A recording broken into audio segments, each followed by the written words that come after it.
जी श्रीमन नारायण, तू बहुत शुद्धि करता है, तेरे पास नहीं रहूंगा। मैं जो है कि दीर्घ शंका जाऊंगा तो स्नान नहीं करूंगा गुरु जी, और ना तो लघु शंका जाऊंगा तो कुल्ला करूंगा। हमको श्रद्धा नहीं बचता है। गुरु जी कहता है कि नहीं तो हमको पहुंचा दीजिए, नहीं तो जो है कि अच्छा नहीं होगा। कहाँ आपकी पत्नी? ये लेके आए। बात कराइए। गुरुजी राधे राधे। क्या कह रहे हैं आपके पति परमेश्वर? ऐसा बात नहीं है गुरुजी, रोज नहाते हैं सुबह सुबह। आप रोज नहाते हैं? तब क्या 4 बजे सुबह में रोज नहाते हैं। कहता है कि अभी गर्मी है, अभी नहा लेता हूँ, ठंडी में नहीं नहाऊंगा। ज्यादा दबाव डालेगो तो फिर हम जो है कि चला जाऊंगा, नहीं पहुंचाओगे तो हम अकेले जो है कि टिकट किसी से बनवा करके चला जाऊंगा। अरे तो नहाने के चक्कर में विवाद ना करो। बात कराओ अपनी पत्नी से। मुझे खूब परेशान करते हैं, कुछ से कुछ बोलते रहती है।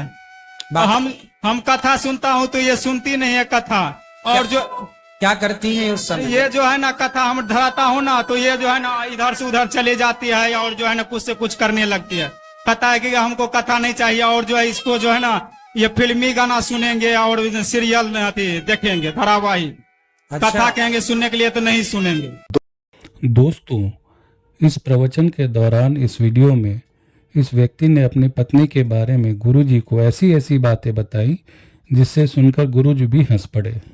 और थोड़ी देर के बाद इसकी पत्नी ने भी अपने पति के लिए ऐसी ऐसी बातें बताई जिससे सुनकर के पंडाल में बैठे सारे लोग हंस पड़े।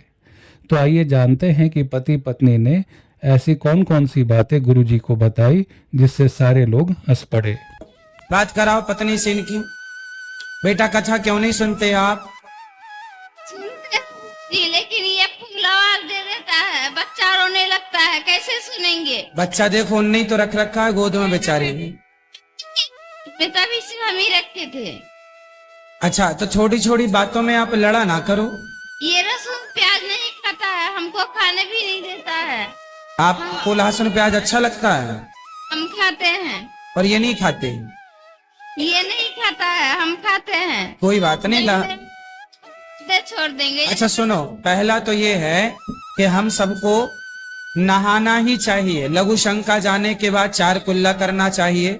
शौच के बाद नहाना चाहिए। ये इसलिए कि जैसी शुद्धि हम रखते हैं ना वैसी बुद्धि होती है।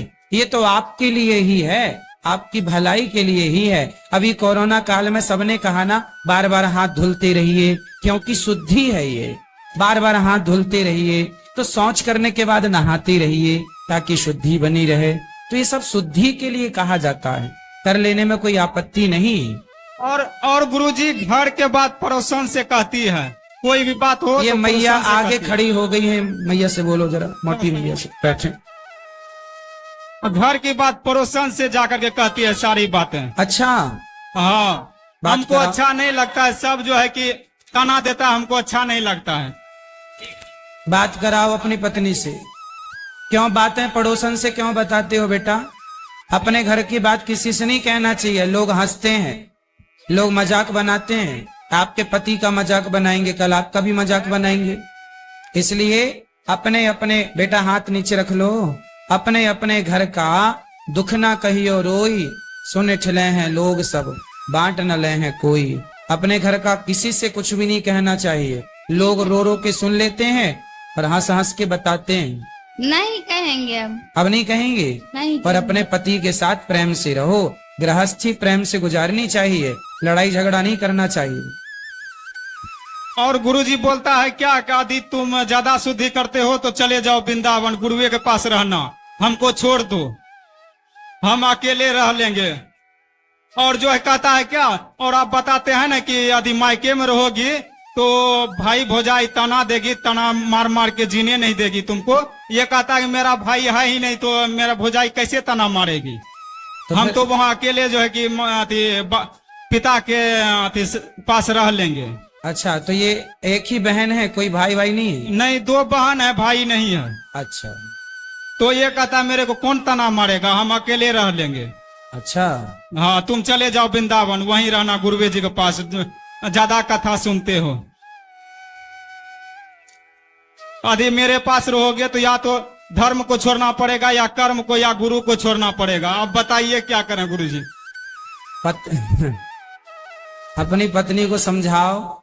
खूब समझा समझा के परेशान हो गए हैं गुरुजी, नहीं मान रहे, हम भी थक गए हैं चलो गुरुजी। आप समझ जाइए।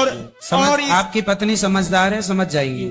बेटा समझ जाओ, पति को परेशान नहीं करते हैं ऐसे, सुखी रहिए। जय श्रीमन नारायण गुरुजी। जय श्रीमन नारायण। गुरुजी, जब भगवान कहते हैं कि तुम सब कुछ छोड़ के आप मेरे शरण में आ जाओ, मैं आपको मोक्ष दूंगा, तो फिर भगवान क्यों कहते हैं कि तुम अपने कर्म करो? कर्म करो पहले कहा है, यस।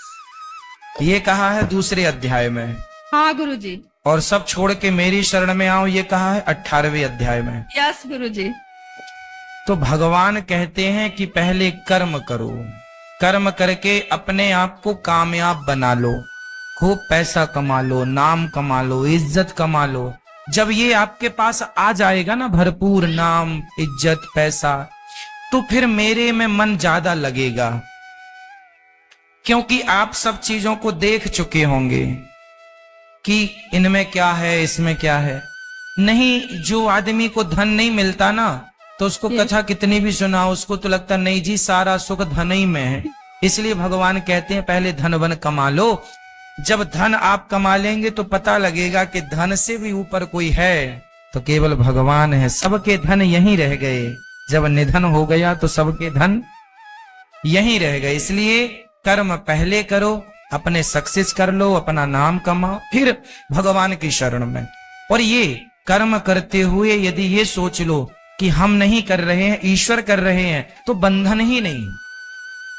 यस गुरुजी। जी गुरुजी, अगर मान लीजिए जैसे कोई दो जानवर हैं, जो कोई एक दूसरे जानवर पे हावी हो गया, अगर हम उसको बचाते हैं तो बचाने का पाप लगेगा या उसको मार दिए उसको मारने का?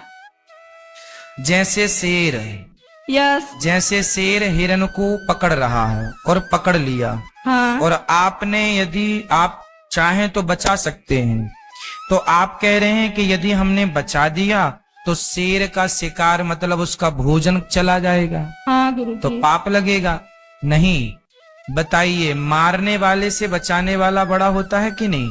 बचाने वाला। शेर यदि हिरन को मार रहा है और आप प्रेजेंट में हैं, मौजूद हैं, और आप बचा सकते हैं, बिल्ली ने चूहे को पकड़ा है, आप खड़े हैं, यदि बचा सकते हैं तो बचाइए, क्योंकि मारने से ज्यादा बचाने वाला बड़ा होता है। इसलिए बचा के पुण्य कीजिए। अब आप कहेंगे कि बिल्ली चूहे को खाती है तो हमने उसका भोजन छीन लिया, तो पाप भी लगेगा। हाँ, पाप भी लगेगा, पर पाप लगेगा 5% और बचाने का पुण्य मिलेगा 100%। तो 100 में से 5 कट भी गया तो 95 तो अपने ही है। गुरुजी, जैसे हम एकादशी व्रत करते हैं, तो जैसे हमारे गांव के लोग बोलते हैं कि तुम्हें दोनों पक्ष का एकादशी नहीं करना चाहिए, नहीं तो लोग डायन बनते हैं। क्या बनते हैं? डायन। डायन बनते हैं। ऐसा बोलते हैं। वो एक नंबर के हैं मूर्ख, जो ऐसा बोलते हैं। एकादशी तो सनातनियों को दोनों करनी चाहिए श्रद्धा से, वो एक भी नहीं करते होंगे। जो हाँ आपको, गुरुजी। जो आपको उपदेश कर रहे हैं वो एक भी नहीं कर रहे होंगे, है ना? और वो आपको कह रहे हैं एक करो एक ना करो। अपने जैसा दुनिया बनाना चाहती है ना। बात ऐसा है कि गांव में एक आदमी लालटेन खरीद के ले आया, अब सबको लगा रही लालटेन ले आया, लालटेन ले आया, एक काम करो, अब हमारे तो लालटेन है नहीं, तो एक काम करो इसका भी फोड़ दो। खुद तो ला नहीं सकते, अपना तो घर खुद प्रकाश से भर नहीं सकते, दूसरों का भरा है तो उसको बर्बाद कर दो।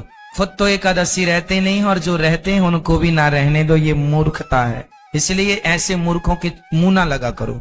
गुरुजी, जैसे हम एकादशी व्रत करते हैं तो सरसों तेल में क्यों नहीं हमें सब्जी बनाना चाहिए?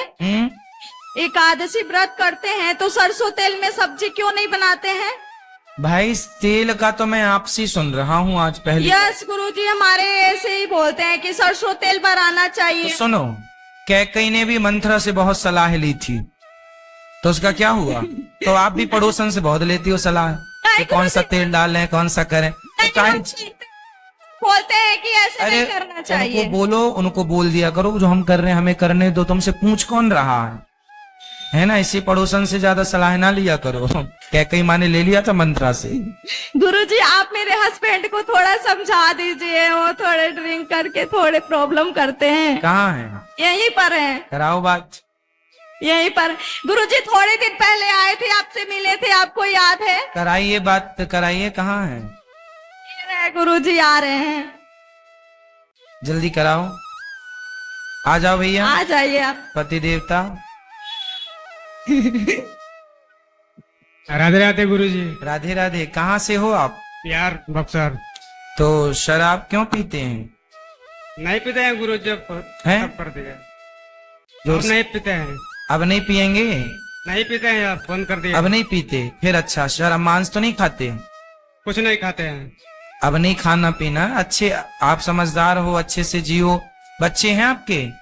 एक लड़का है। हाँ, बच्चों को अच्छे संस्कार दो, कल को बच्चा बड़ा होगा, है ना, वो भी शराब पिएगा, फिर कैसे काम बनेगा। इसलिए बच्चों के संस्कार ना बिगड़े, बच्चे ना बिगड़े, उसके लिए आपको संस्कारी होना चाहिए। आप संस्कारी तो बच्चे संस्कारी। राधे राधे गुरुजी। खुश रहिए।